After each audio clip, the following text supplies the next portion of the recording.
আমরা জুলাই গণ অভ্যুত্থান এবং তার পরবর্তী সময়ে যেই পরিবেশ এবং যেই বাংলাদেশ আমরা প্রত্যাশা করেছিলাম, আমরা সেই দিকে আগাচ্ছি না। এটা আমাদের জন্য দুর্ভাগ্যজনক। এবং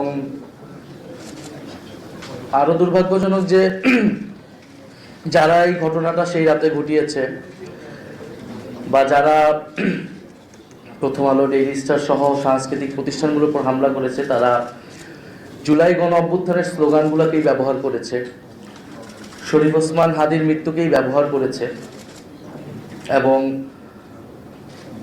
আমাদের স্লোগানগুলোকে ব্যবহার করে তারা সেখানে আক্রমণ করেছে এবং সেটার পক্ষে সম্মতি তৈরি করেছে।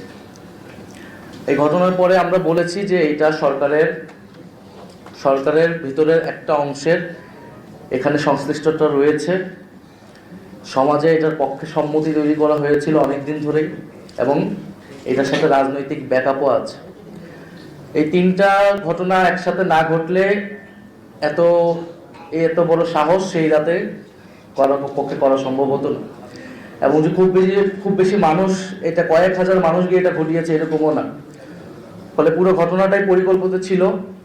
শরীফ ওসমান হাদি, তার একটা অ্যাক্সিডেন্ট হতে পারে এবং হওয়ার পরে কি কি ঘটনা ঘটানো হবে বাংলাদেশে, এটার একটা চক্রান্ত পরিকল্পনা আগে থেকেই তৈরি হয়েছে। কারণ ঘটনাগুলো দেখে আমাদের কাছে এটাই মনে হয়েছে। ফলে এই জন্য আমি বলতেছি দুর্ভাগ্যজনক যে মানে জুলাইয়ের নাম বা শরীফ ওসমান হাদিকে ব্যবহার করে এই ঘটনাগুলো ঘটানো হলো। ফলে আমরা মনে করি আমাদের সবারই এটার কিছু দায় আছে, আমাদের অনেক বেশি দায় আছে যারা আমরা জুলাই গণ অভ্যুত্থানে অংশগ্রহণ করেছিলাম। ব্যক্তিগতভাবে আমি তথ্য মন্ত্রণালয়ের দায়িত্বে ছিলাম এবং আমাদের জন্য আরো দুর্ভাগ্যজনক আজকে যেই আমরা শব্দটা ব্যবহার করছি, মব ভায়োলেন্স, এই শব্দটার সাথে প্রথম দিকে আমি একমত হতাম না বা আমরা এটার বিরোধিতা করতাম।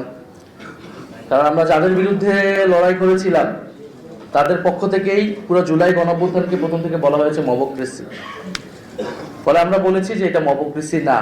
আমরা অনেক কিছু বলেছি, গণ অভ্যুত্থান, বিপ্লব পরবর্তী পরিস্থিতিতে দেশে অনেক কিছু হয়, পুলিশ নাই, মানুষের অনেক ক্ষোভ, 16 বছরের পুঞ্জীবিত ক্ষোভ। কিন্তু 1.5 বছর পার হয়ে গিয়েছে, এখন যেটা হচ্ছে এটা সম্পূর্ণভাবে পরিকল্পিত অপরাধ হচ্ছে এবং এটা পুরো দেশের রাজনীতি, নির্বাচন, সেটাকে একদিকে নিয়ে যাওয়ার জন্য এই পরিকল্পনা চক্রান্ত। ফলে আমি মনে করি আমাদের সবার এই জায়গা থেকে দায়িত্ব নেওয়া উচিত এবং এই ঘটনা যারা সেই রাতে ঘটিয়েছে এটা খুবই স্পষ্ট যে কারা সেটার পক্ষে সম্মতি তৈরি করেছে, কারা সেই রাতে সেখানে গিয়েছে, লেখালেখি করেছে।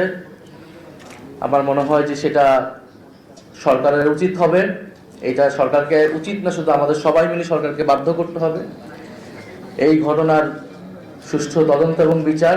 একই সাথে শরীফ ওসমান হাদিকেও যারা এইভাবে গুলিবিদ্ধ করলো প্রকাশ্য, ঢাকা শহরে একজন এমপি পদপ্রার্থী এবং জুলাই গণ অভ্যুত্থানের মুখ, সেই বিষয়টাকেও আমাদের সুরাহা করতে হবে। ফলে এবং সেই রাতে এই ঘটনা ঘটার পরে আমাদের কাছে আরো মনে হয়েছে যে ঢাকা শহরে 500 মানুষ নাই যে সেখানে ওই বিল্ডিং দুইটার সামনে গিয়ে ব্যারিকেড তৈরি করতে পারে। এটা আমাদের জন্য আরো দুর্ভাগ্যজনক মনে হয়েছে, আমাদের নিজেদের কাছেও অসহায় মনে হয়েছে। আমরা যদি সাথে সাথে রেসপন্স করতে পারতাম, আমরা আমাদের জায়গা থেকে তো আসলে যখন পুলিশ কাজ করে না, আমাদের জায়গা থেকে তো দায়িত্ব ছিল নাগরিক হিসেবে।